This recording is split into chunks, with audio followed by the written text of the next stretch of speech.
ба номи худованди поку бениҳоят меҳрубон. Ассалому алайкум ва раҳматуллоҳи баракатуҳ. Ҳоҷии муҳтарам, хуш омадед ба барномаи мо. Дар барномаи имрӯза мехоҳем бо шумо суҳбат дошта бошем дар бораи баъди марг ба инсон чӣ мешавад ва дар бораи фариштагон мункар ва накир, ки аз инсон баъди марг чӣ мепурсанд.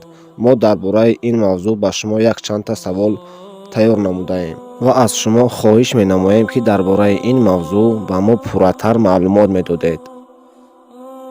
баъд аз оне ки инсон ҷон ба ҳақ месупорад, ҷанозаи ӯро мехонанд ва мардум ӯро дар қабр мегузоранд, инсон то чанд дақиқа рафтани мардумро аз болои қабраш ҳис мекунад ва баъди нест шудани садои мардум ба назди инсон, ба назди ҷаноза ду фариштае меояд. Ин дуто фаришта мункар ва накир мебошанд.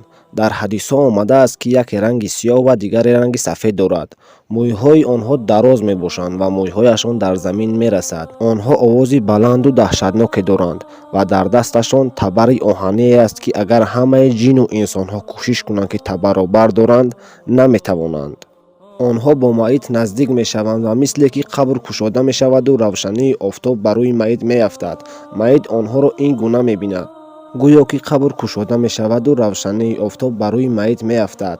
ин паём дар ҳадиси ҷабор ибн абдуллоҳ омадааст. худо ӯро дар паноҳаш нигоҳ дорад. дар ҳадис чунин омадааст, ки мункар ва накир аз маит танҳо се саволро мепурсанд. саволи аввал: худои ту кист? саволи дуюм: дини ту чист? саволи сеюм: пайғамбарат кист? маит ҷавоб мегардонад: худои ман ин аллоҳ аст, дини ман ин дини ислом аст ва пайғомбари ман ин Муҳаммад саллаллоҳу алайҳи ва саллам аст. мункар ва накир дуюмбора савол медиҳанд: худои ту кист? дини ту чист? пайғамбарат кист? ва маит боз ҳам ҷавоб мегардонад: худои ман ин аллоҳ аст, дини ман ин ислом аст ва пайғамбари ман ин Муҳаммад саллаллоҳу алайҳи ва саллам аст. баъди посух додан ба ин саволҳо мункар ва накир мегӯянд: ба тарафи чап нигоҳ кун. дар тарафи чап дарвозаи ҷаҳаннам аст, ки дохилаш пур аз оташи ҷаҳаннам аст. ва ба маит гуфта мешавад: ин ҷазои корҳои бади кардаи ту дар дунё аст. ва дигаре мегӯяд: ба тарафи рост нигоҳ кун. дар тарафи рост бошад дарвозаи биҳишт аст ва ин подоши корҳои хуби кардаи ту дар дунё аст. баъди ин ба маит шахсе наздик мешавад, ки бениҳоят чеҳраи зебо дорад, бениҳоят чеҳраи нуронӣ дорад, бениҳоят бӯи хуш мекунад. маит аз ӯ пурсон мешавад: ту кӣ ҳастӣ? ту кӣ ҳастӣ, ки ба ман ин қадар монанд ҳастӣ?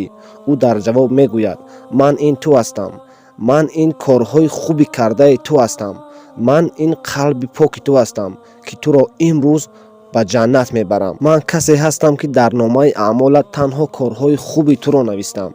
ман касе ҳастам, ки танҳо некиҳои туро навистам.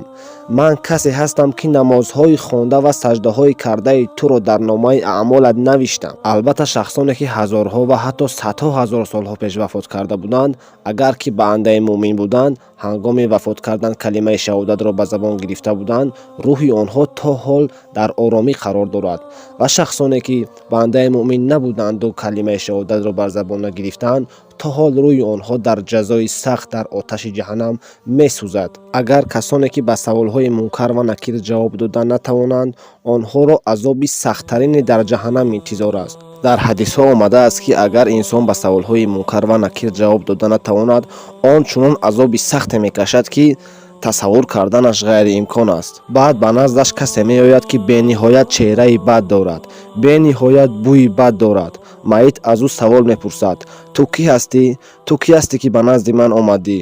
он дар ҷавоб мегӯяд: ман ин корҳои бади кардаи ту ҳастам, ман ин корҳои бади кардаи ту дар дунё ҳастам. ман касе ҳастам, ки дар дунё корҳои бади туро навиштам.